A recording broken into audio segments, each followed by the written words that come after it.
사랑합니다, 여러분. 잘 지내셨죠? 예, 지혜 디렉터 윤한성 목사입니다.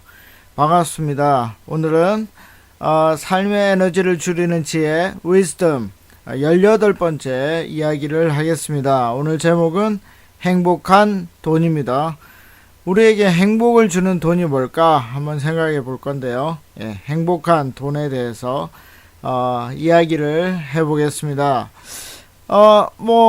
그 이야기 들어가기 전에 오늘 산에 갔더니 그 아카시아 향이 이번 주 내에 이렇게 참 좋게 다가왔습니다.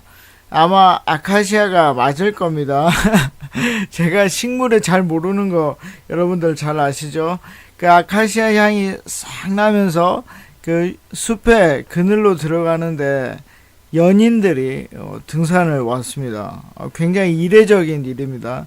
여러분 산에 많이 가보신 분들 아시겠지만 산에는 나이가 좀 있어야 옵니다.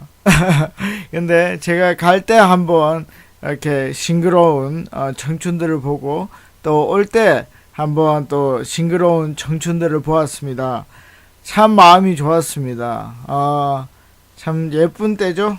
싱그러울 때입니다. 그래서 여러분들도 이번 주 사시면서 싱그러운 일들을 좀 많이 만들어 보셨으면 좋겠습니다.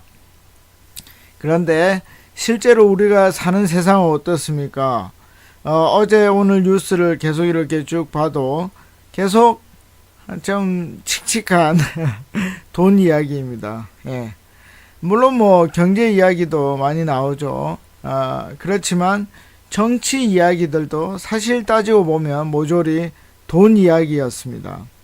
그리고 이제 공무원 연금 그리고 국민연금 이런 것들이 계속 이야기되고 있습니다. 전문가들 말에 의하면 그 여당은 국민을 좀 더 속여서 말한 셈이 됐고, 그 다음에 야당은 또 이렇게 국민을 조금 덜 속인 그 정도가 되었다고 합니다. 그런데 사실 이제 이게 중요한 이야기죠. 왜냐하면 내가 얼마를 더 내고 또 얼마를 받을 것인가 하는 문제이기 때문입니다. 물론 지리한 돈 얘기입니다. 지루하지만 사실 중요한 돈 얘기입니다. 물론 이제 일반인들이 그 내용을 안다고 해서 그들의 어떤 의사 결정에 지대한 영향을 미칠 수 있는 건 아닙니다. 그러나 내용을 알면 선거에서 우리가 표로 우리의 뜻을 행사할 수 있겠죠. 이게 이제 대의민주주의에 나타나는 굉장히 큰 특징입니다. 그리고 어떻습니까? 성완종 사태, 홍준표 지사, 그리고 이완구 전 국무총리, 불법 정치자금 이야기들로 이렇게 뉴스가 도배되고 있습니다. 돈 얘기들이 계속 나오고 있습니다. 여러분들은 이 뉴스들을 들을 때 어떤 마음이 드십니까? 별로 좋지 않죠. 제가 볼 때는 저만 좋지 않은 것이 아니라 일반적으로 다 좀 안 좋은 게 아닌가 생각을 합니다. 원래 그런 이유가 뭐냐면 신이 이 세상을 만들 때 그 만든 플랫폼과 사실은 맞지 않는 일들이기 때문입니다. 왜냐하면 돈들이 사실 사람의 가치보다도 더 위에서 이루어지는 일들이기 때문에 우리가 듣기도 거북하고 또 계속 들으면 불편한 것이.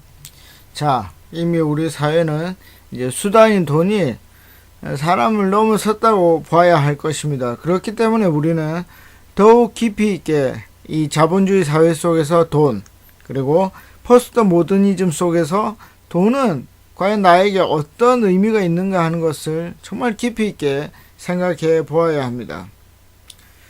자, 혹시 이제 여러분들 마음속에 저와 같은 생각이 있으시고 마음이 동하시는 분이 있으시면 나중에 우리가 돈과 인간 그리고 사회에 대해서 같이 한번 연구해 볼 수 있으면 참 좋겠습니다. 자, 이제 우리가 돈이 얼마나 강력한가를 더 깊이 한번 들여다보아야 됩니다. 돈은 이미 정말 우리가 사는 사회 속에서 필수적이고 놀라운 힘을 가지고 있다는 것을 우리가 확실히 알 수 있습니다. 자, 우리가 이제 이미 생각해 보았는데 돈이 나 위에 있는지 돈이 나 밑에 있는지 우리는 생각해 보았습니다. 그 결과 어땠습니까? 예, 돈이라는 것이 수단이 되어야만 한다. 그래야 사람이 의미 있는 존재가 되고 의미 있는 삶을 살 수 있다는 것을 우리가 알게 되었습니다. 자, 이거 우리 지난 시간까지 다 한 겁니다. 만약 돈이 수단이 되지 않고 목적이 된다면, 또 삶의 목표가 된다면 인간은 스스로 어떻게 하는 겁니까? 예, 자신을 수단으로 만드는 겁니다. 그래서 이것은 정말 하면 안 되는 것입니다. 그래서 제가 지난주에 미션을 하나 내드렸습니다. 돈을 좋은 수단으로 만드는 미션이었습니다. 어떤 거였습니까? 예, 3번 정도 의미 있는 일에, 의미를 발생시키는 일에 돈을 한번 써보자. 그렇게 했습니다. 그래서 저도 이제 지난주에 그렇게 한번 써봤는데요. 제 멘토 되시는 우리 목사님 2분이 있습니다. 그래서 스승의 날을 맞이해서 선물을 마련해서 가서 또, 식사도 하고 또, 메시지를 보내기도 했습니다. 그리고 한 명의 제자에게는, 피자 쿠폰도 쏘았습니다. 3번이죠? 예. 혹시 이 방송을 듣는 우리 다른 제자들 혹시 원하시면 제가 쏘겠습니다. 오십시오. 예, 아니면 메시지를 주시면 제가 쏘도록 하겠습니다. 하여튼 받은 모든 분들이 굉장히 좋아하셨습니다. 그리고 더욱 좋았던 것은 이제 선물을 주는 과정에서 서로 대화하고 만나고 그리고 좋은 관계를 맺었다는 것이 너무 좋았습니다. 좋은 추억 하나가 제 삶에 쌓인 거죠. 예, 정말 좋았습니다. 돈으로 참 좋은 친구를 또 관계를 산 겁니다. 참 돈이 좋은 수단이 되었습니다. 사실 한번 목사님은 저를 만나서 굉장히 야단을 치셨습니다. 엄청 야단 맞고 왔습니다. 이 강의를 쭉 들으신 분들은 아시겠지만 제가 좀 유별나잖아요. 그래서 이제 제 스승이신 목사님이 좀 잘 살라고 막 야단을 치셨습니다. 막 뭐라 하시더라고요. 이 돈으로 정말 사랑을 산 겁니다. 예, 사랑으로 한 말은 참 좋습니다. 듣기 싫지 않습니다. 그래서 여러분들도 이 돈으로 좋은 관계, 좋은 것들을 이렇게 살 수 있습니다. 그래서 굉장히 비싼 선물을 주고 야단을 맞고 왔습니다. 너무 좋은 겁니다.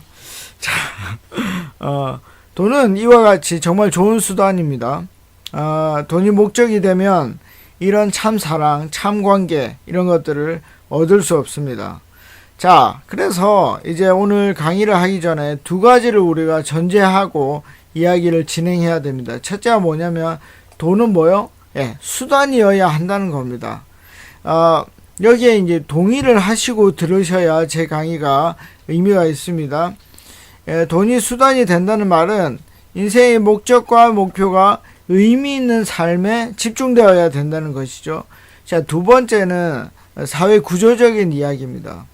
우리가 살고 있는 사회라는 것은 성실히 돈을 벌면 벌리는 사회 구조다라고 전제하고 이야기가 전개된다는 것입니다. 실제로 우리의 사회는 어떻습니까? 예. 공정사회가 아니죠. 예. 공정경제사회가, 경쟁사회가 아닙니다. 부가 이제 되물림이 되죠. 예. 그래서 처음부터 이렇게 스타트가 다릅니다. 그래서 돈을 낳고 있는 그런 사회가 실제 사회입니다. 근데 그렇게 생각하지 말자는 거죠. 그래서 이제 피케티라는 교수님이 있는데 이분이 이제 21세기 자본론이라는 책을 썼습니다. 21세기 자본론이라는 책은 굉장히 두껍습니다. 이런 책 참 좋은 책입니다. 저도 굉장히 열심히 읽었는데 뭐 다 읽은 건 아니고 제가 필요한 부분들을 열심히 읽었습니다. 21세기 자본론의 핵심이 뭐냐면 열심히 일을 해서 돈을 버는 것보다 유산을 많이 물려받아서 그 돈을 굴려서 버는 돈이 더 많다라는 것이 이 책의 핵심입니다. 그러니까 이게 이제 구조를 말하는 거죠. 이제는 아무리 자수성가를 하고 벤처 기업을 하고 해서 돈을 모은다 해도 전체적으로 평균을 내면 그냥 유선을 많이 받아서 물려받은 그 사람이 재산을 증식하는 비율이 훨씬 더 높다는 겁니다. 그 사람이 더 많은 돈을 번다는 것입니다.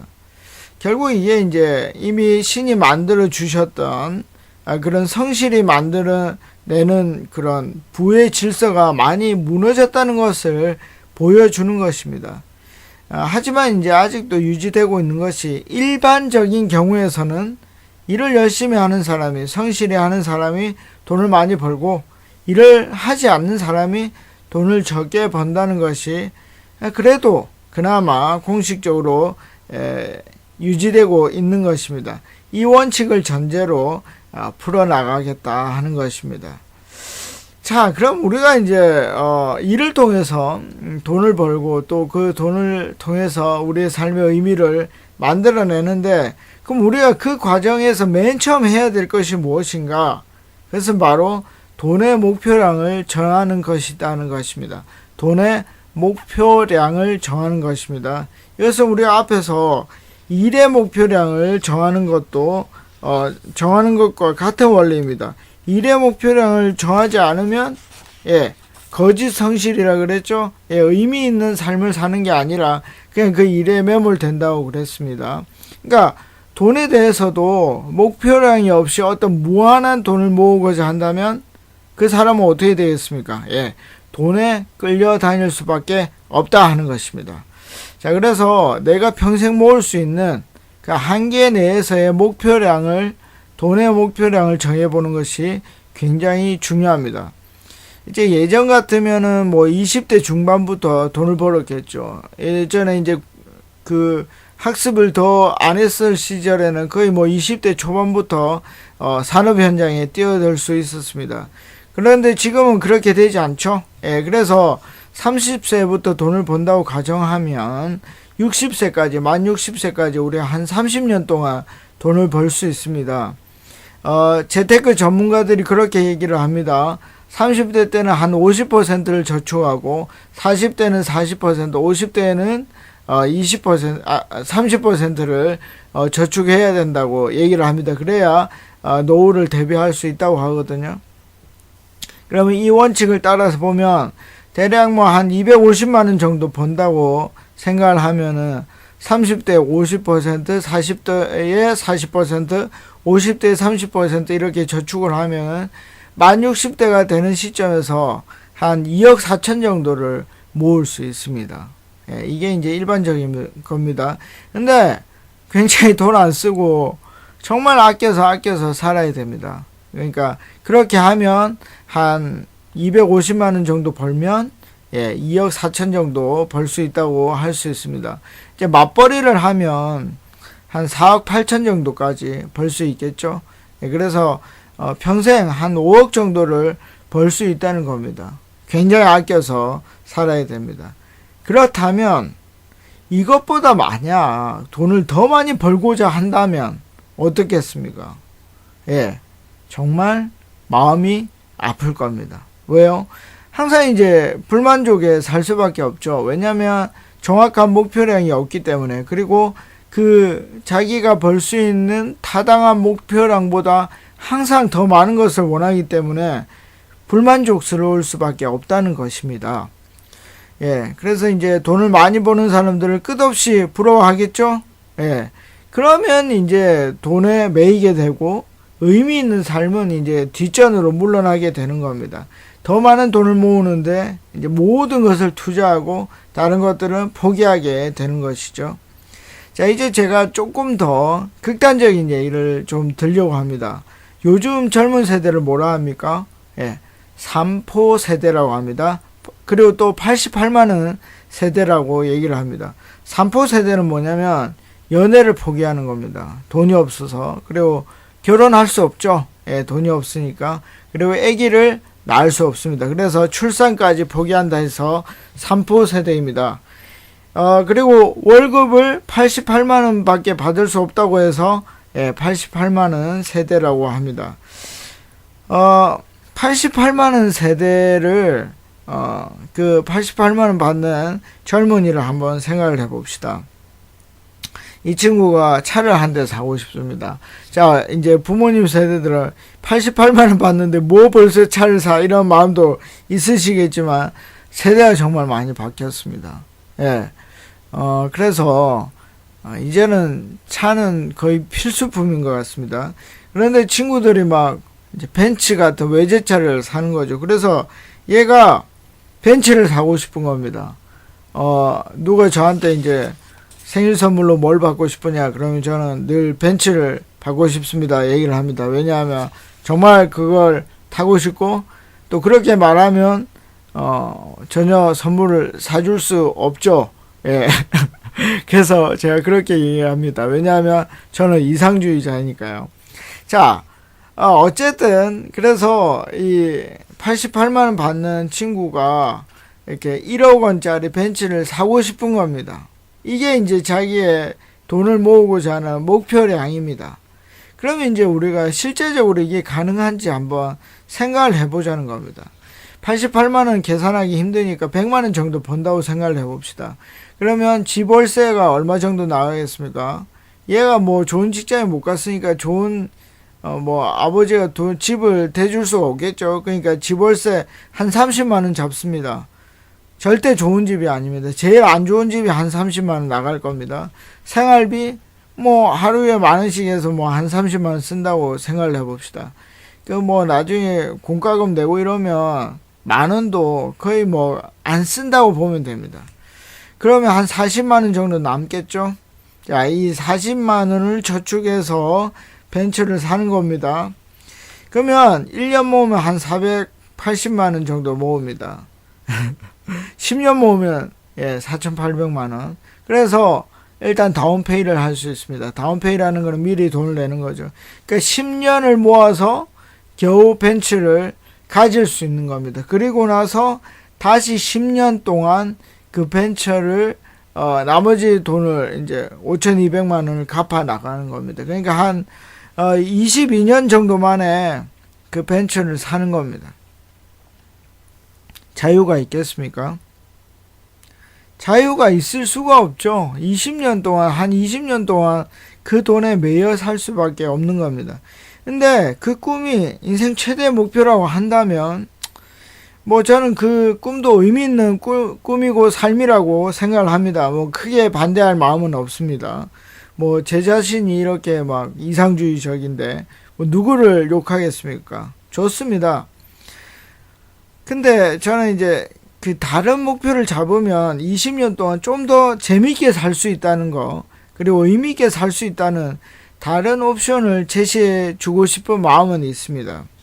만약에 이 친구가 아반떼로 목표를 바꾼다면, 좀 합당하게 바꾼다면 2천만원 정도만 하면 차를 살 수 있다는 것입니다.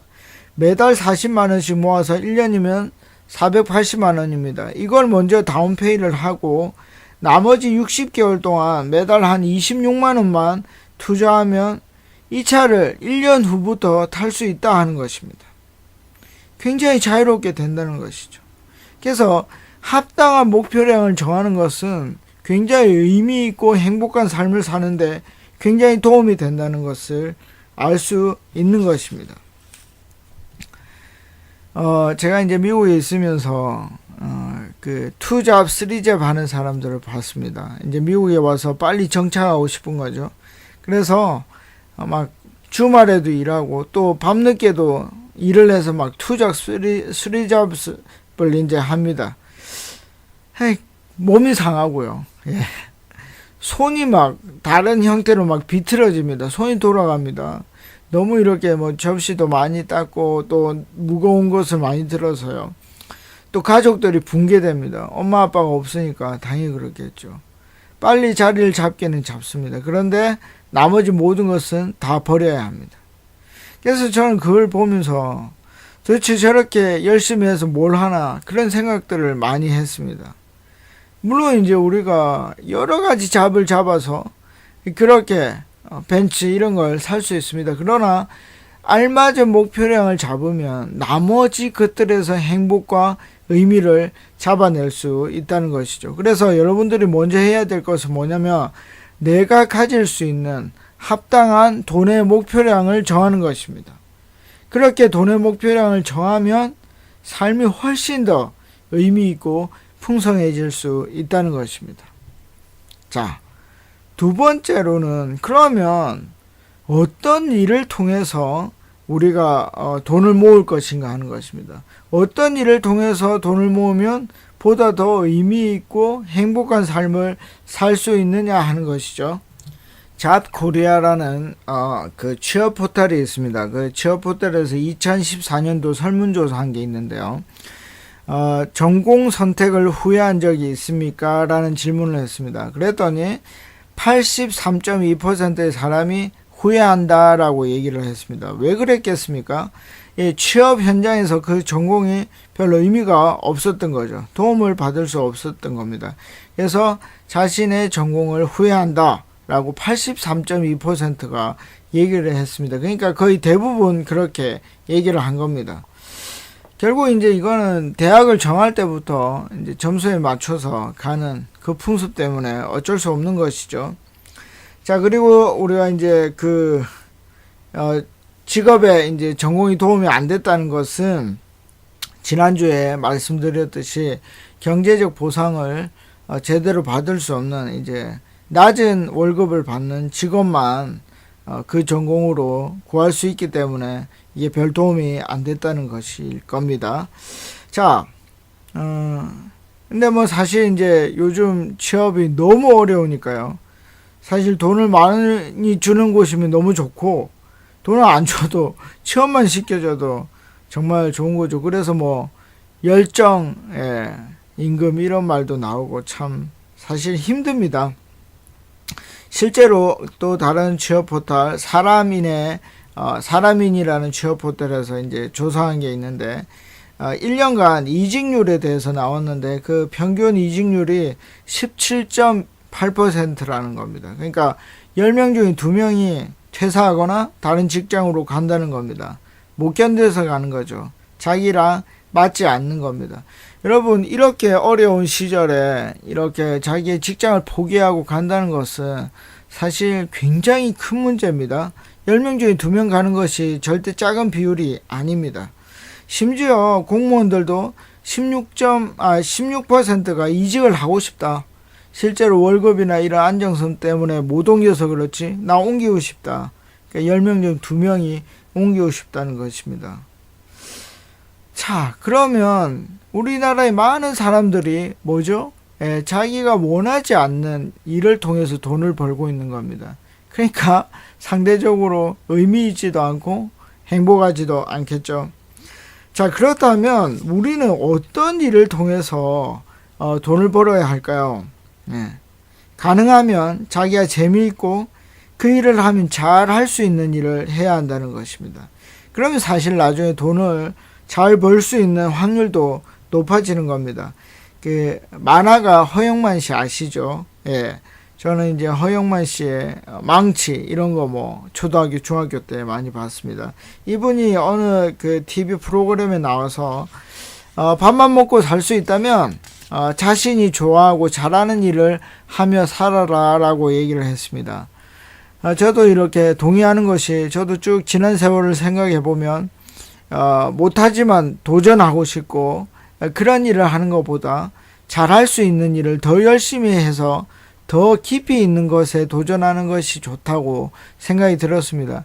제가 사실 그랬거든요. 제가 못하지만 막 열심히 도전해보고 싶은 그런 마음이 있었는데 사실은 잘하는 것을 하는 것이 더 좋다는 생각이 지금 듭니다. 어쨌든 지금 저는 잘할 수 있는 것을 하고 있습니다. 자, 지난번에 제가 이제 달란트 이야기를 했죠. 신이 우리 속에 정말 한 가지만큼은 잘할 수 있는 달란트를 모두에게 심어두었다. 그래서 여러분들은 가능하면 잘할 수 있는 일을 한번 해보십시오. 이 잘할 수 있는 달란트가 뭐냐면 여러분들이 해보면 압니다. 해보시면 이상하게 잘 되는 게 있습니다. 그런 일을 찾아서 하시면 그것이 바로 달란트입니다. 그래서 돈을 조금 적게 받더라도 그런 잘할 수 있는 일을 하시면 참 좋을 거라 생각이 듭니다. 당장 이제 직장을 바꿀 수 없는 분들이 있으시죠. 그러면 같은 직장 내에서라도 이렇게 잘할 수 있는 부분, 만약에 여러분들이 활동적인 분이시라면 활동적인 분야에서 일을 하십시오. 그리고 내성적인 분이시라면 좀 꼼꼼하고 혼자서 할 수 있는 일, 그런 일들을 하는 게 좋습니다. 독립된 공간에서 자기의 일을 하면 훨씬 효율이 좋을 것입니다. 승진이나 여타 여러 가지 조건에 좀 안 좋더라도 여러분들이 잘할 수 있는 일을 직장 내에서 찾으시면 그것이 바로 의미를 발생시킬 수 있는 그런 일이 될 것입니다.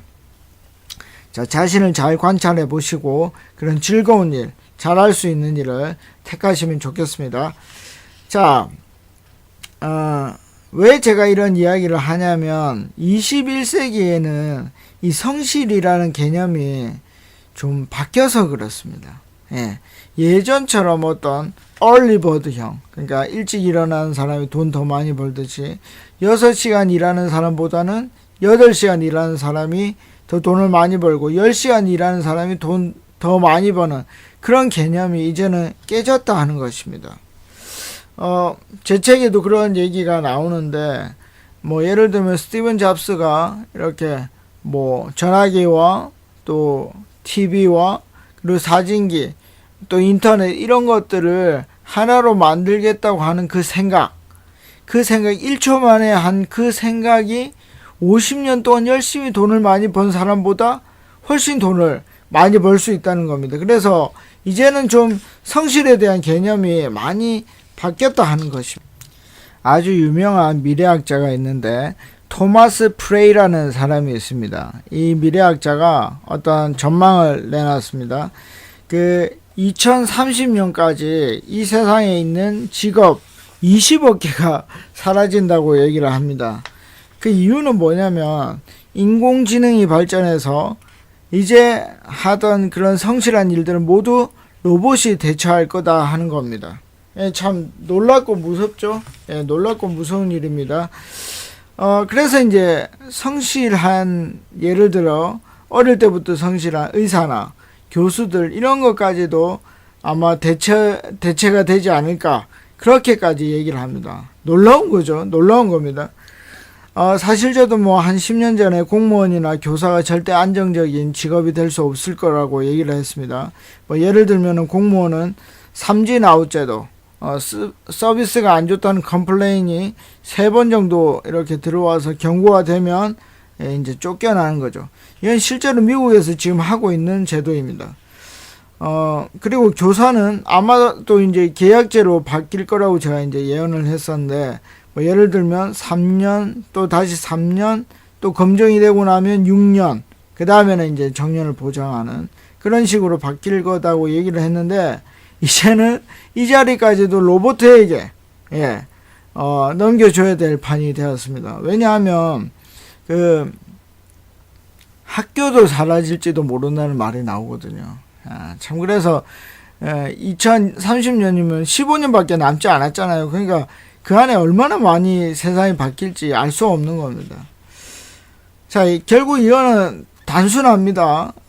인간을 쓰는 돈보다 로봇을 생산해서 사용하는 것이 더 싸지면, 비용이 더 적어지면 단순한 그 자본주의의 원리로 인간이 재단된다 하는 것입니다.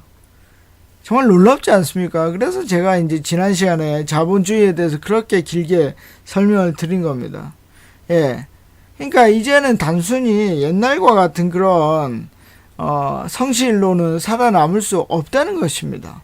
인간만이 할 수 있는 어떤 창의력, 그런 것이 있어야 된다는 것이죠. 그런 일로 돈을 벌어야 한다는 것입니다. 그래서 특히 이제 30대 전까지의 사람들, 그런 사람들은 자기의 장기인 달란트를 계속 개발해야 됩니다. 독창적이지 않으면 정말 문제가 심각해집니다. 그래서 한국 사람들은 대체로 참 많이 눌려 있거든요. 이 공부하는 과정에서 그런 걸 많이 경험하는데, 눌려 있지 마시고 정말 아자 한번 해보자 이렇게 외치시면서 이 로봇을 이길 준비를 하셔야 됩니다.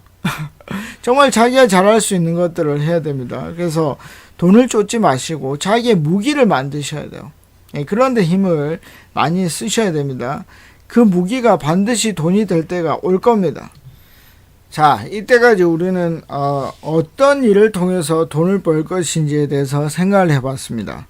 이제부터는 얼마의 돈이면 우리에게 행복을 줄 수 있을지 그 돈의 양을 다시 한번 생각해 보려고 합니다. 앞에서 예를 든 남편과 아내 이 돈을 번 매달 한 400만 원 정도 돈을 버는 그런 사람들이 과연 이 돈으로 행복한 삶을 살 수 있을 것인가 우리가 한번 생각해 보려고 합니다. 사실 저는 이제 이 점에 있어서 신이 과연 모든 사람들이 이렇게 행복할 정도의 돈을 다 가질 수 있는가? 이런 거에 관심이 많았습니다. 그래서 신이 과연 이 땅에 많은 재화들을, 충분한 재화들을 이렇게 만들어 두셨는지에 관심이 많았거든요. 그래서 이제 몇 년 전부터 식량이나 자원이나 물, 다른 어떤 재화들에 대해서 많은 책을 읽고 또 연구를 해 보았습니다. 60억이나 인간이 있는데 신이 다 행복하게 살 수 있도록 그런 재화를 마련해 두셨을까요? 어려운 질문입니다. 그리고 답도 어렵습니다. 근데 이제 제가 볼 때는 다 쓸 수 있는 재화를 만들었다고 저는 생각을 합니다. 그 영국 정부 환경자원자문기구인 폐기물 자원 행동 프로그램이라는 단체가 있습니다. 여기에서 보고서를 냈는데 전 세계의 음식물 쓰레기가 연간 438조 원이 나온다고 합니다. 그런 엄청난 양의 음식물 쓰레기가 나오는데 이걸로 이 기아로 허덕이는 8억 7천 명을 먹일 수 있다고 합니다. 놀랍지 않습니까?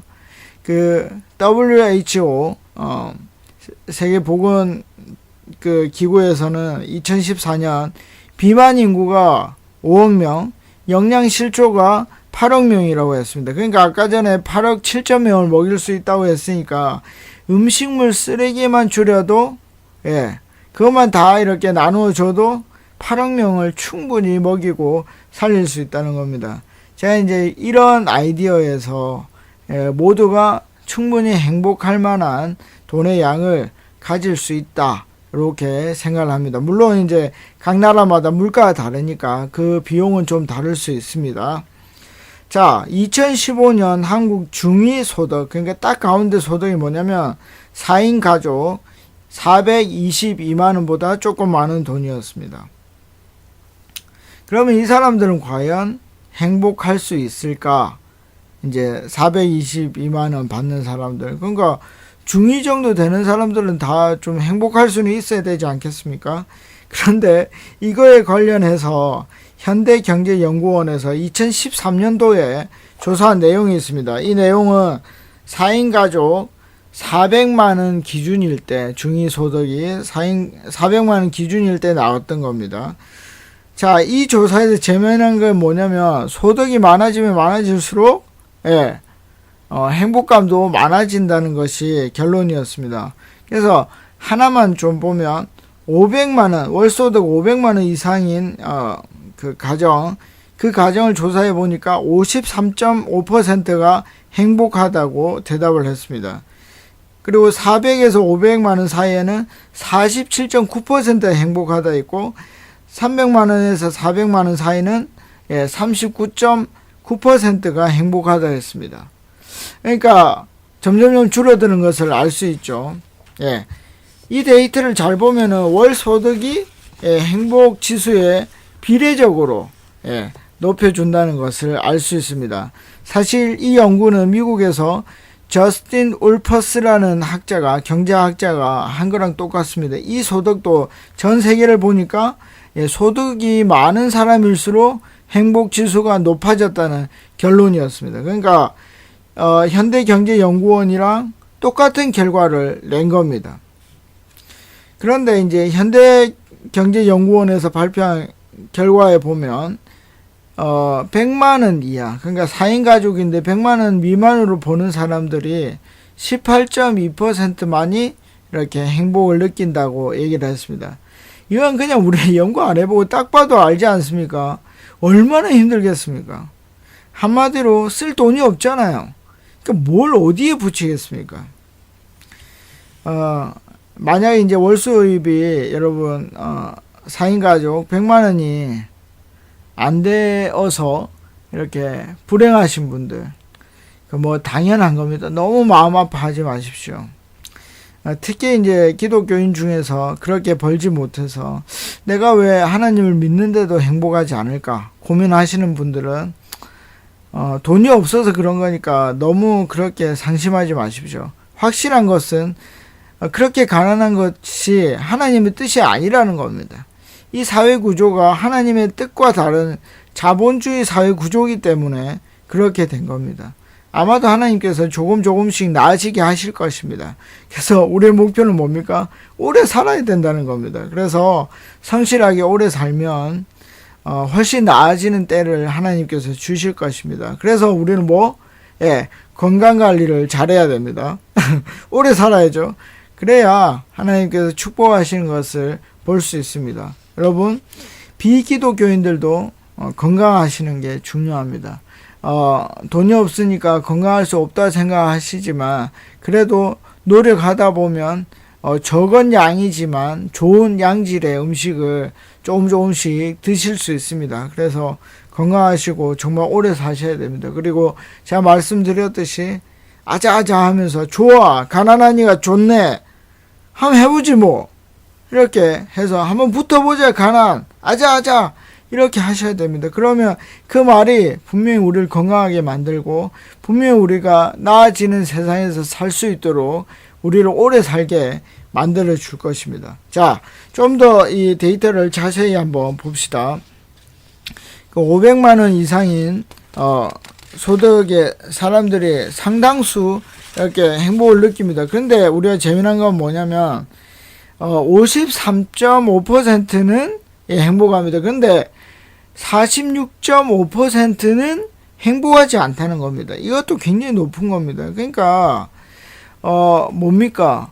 분명히 돈을 많이 벌면 행복할 조건이 늘어난다는 것은 확실합니다. 그러나 돈 500이 모든 행복의 조건을 결정하지는 않는다는 것입니다. 이게 굉장히 핵심적인 것입니다.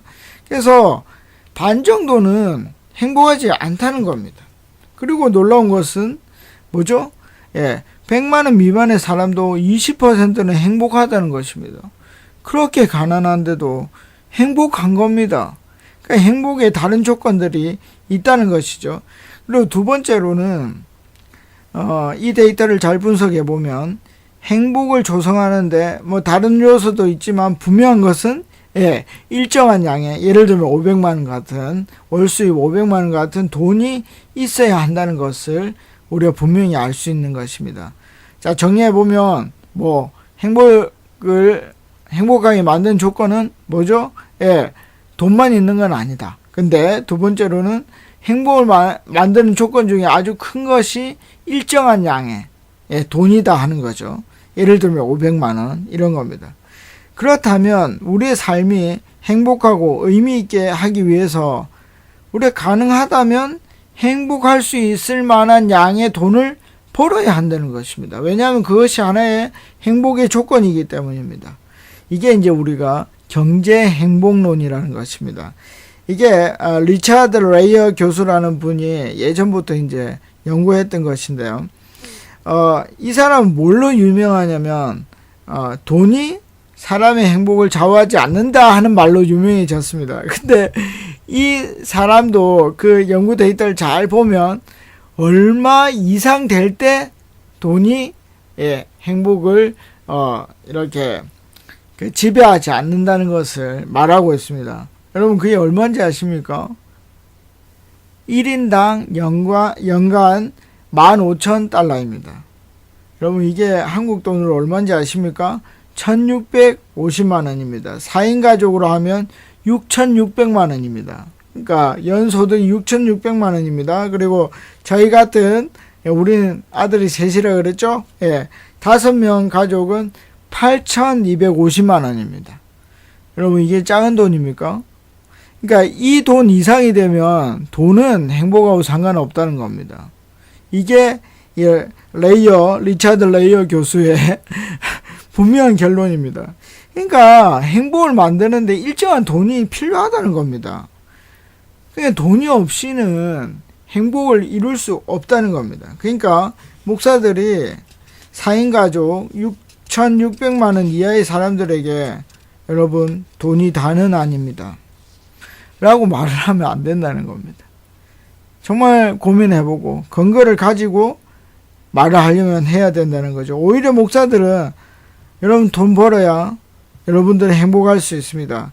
지금 행복하지 않는 것은 어쩌면 당연한 겁니다. 근데 여건상 아무리 노력해도 6,600만 원을 벌 수 없는 분들이 있으시다면 좀 다른 조건들로 행복해 보시면 좋겠습니다. 예를 들면 하나님을 믿는 믿음이나 가족의 사랑이나 일의 보람으로 그 부족분을 좀 채워보시면 여러분들의 행복이 올라갈 것입니다.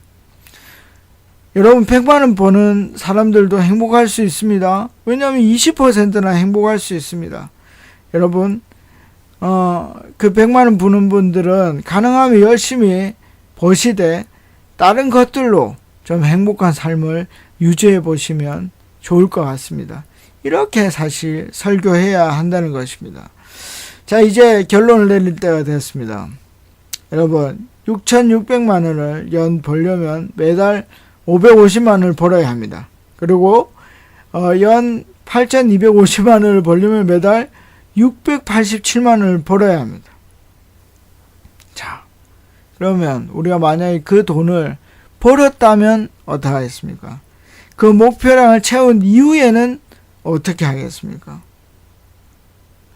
여러분 그때도 그 목표량을 채운 이후에도 여러분들이 행복할 수 있느냐 하는 것입니다. 여러분 주위에 연봉 1억이 넘는 집들을 한번 보십시오. 행복해 보입니까?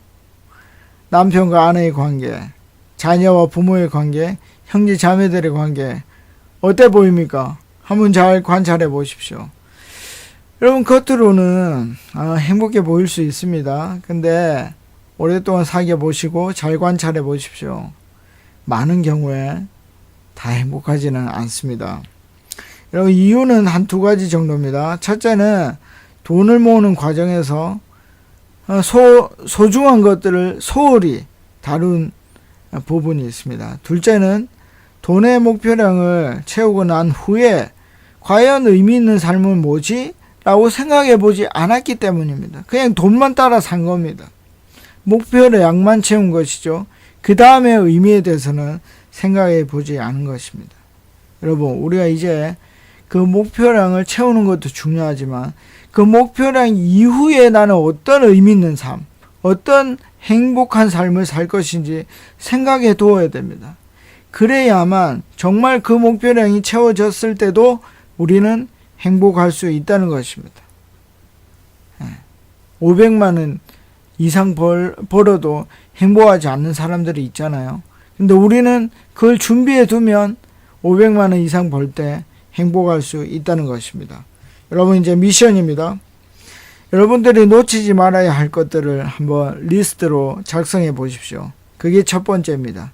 그리고 그것을 놓치지 않는 선에서 나는 어떤 일을 통해서 돈을 벌 것인가, 나의 무기는 무엇인가 한번 생각해 보시면 좋겠습니다. 그 두 가지 미션을 열심히 하시고 또 건강하시고 평안하게 이번 주 사시면 좋겠습니다. 다음 주에 뵙겠습니다. 안녕히 계십시오. 파워.